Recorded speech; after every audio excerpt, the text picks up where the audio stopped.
এইমাত্র আমাদের মাঝে উপস্থিত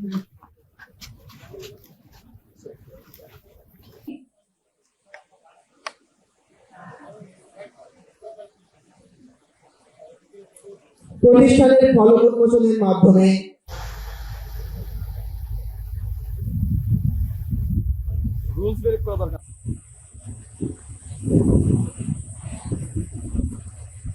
অনুষ্ঠানের এই পর্বে প্রধান অতিথিকে উপরে আসেন।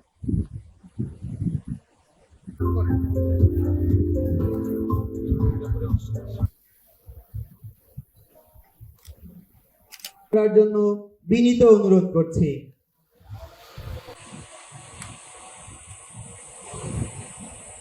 কবুল করুন। হে আল্লাহ, আমাদের প্রিয় মাতৃ বাংলাদেশের স্বাধীনতা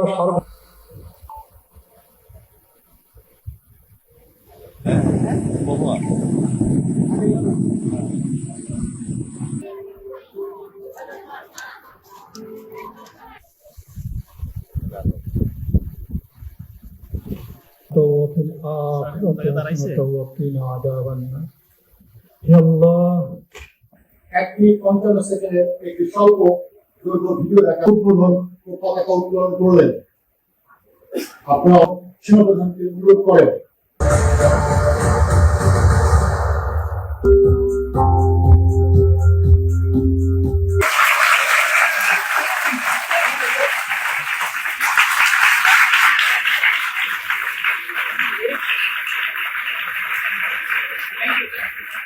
সাক্ষাৎকার নিয়ে নিন যারা আছে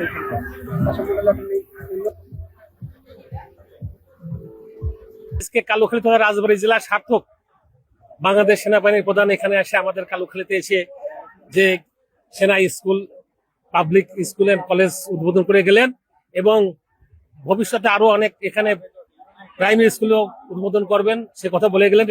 আমার দাবি ছিল গত কিছুদিন আগে জিওসি যশোর থেকে আসছিল, উনি মোদী আমাদের কাছে কিছু কথা শুনছিল, সেখানে আমার পক্ষ থেকে আমি দাবি করেছিলাম যে যেহেতু 6 থেকে হাই স্কুল লেভেল না, প্রাইমারি স্কুল যদি না করেন, আপনারা নিজের ভিত্তি যদি আপনারা শক্ত না করেন তাহলে ভালো হবে না।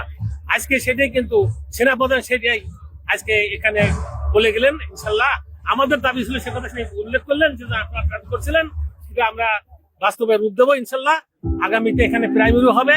যাই হোক, কালুখালী ধন্য হচ্ছে, কালুখালীতে অনেক কিছু হবে। সেনাপ্রধান এসে যেমন বলে গেল, ইনশাল্লাহ আমরা আশ্বস্ত। আমরা বাংলাদেশ সেনাবাহিনী ধন্যবাদ জানাই। উৎকর্ষে সাফল্য এই স্লোগানকে বুকে ধারণ করে বাংলাদেশ সেনাবাহিনীর সর্বোচ্চ পর্যায়ের কর্মকর্তা, বাংলাদেশ সেনাবাহিনীর প্রধান জেনারেল ওয়াকুর জামান সাহেব আজকে আমাদের কালুখালী তথা রাজবাড়ী জেলায় এসেছিলেন। একটি চমৎকার, একটি জ্ঞানগর্ভ, একটি শিকড় প্রতিষ্ঠা করবার জন্য।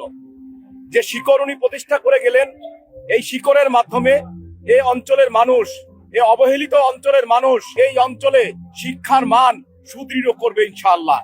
বাংলাদেশ সরকারের মাননীয় প্রধানমন্ত্রী, শিক্ষা বান্ধব প্রধানমন্ত্রী, জনপ্রিয়তার শীর্ষ ব্যক্তি জনাব তারেক রহমানের নির্দেশে এই অঞ্চল তথা সেনা পাবলিক স্কুল অত্যন্ত দৃঢ়তার সাথে এই অবহেলিত অঞ্চলের মানুষকে নিয়ে শিক্ষা পাঠ করবে, শিক্ষা দান করবে, এই প্রত্যাশা আমরা অভিভাবকরা সবসময় রাখি। ভবিষ্যতে আমরা এখানে একটা প্রাইমারি স্কুল তো স্যার বলে গেছেন, এবং আরো একটা বিশ্ববিদ্যালয় যদি আমাদের কালুখালীতে হতো তাহলে আমরা আরো উপকৃত হতাম।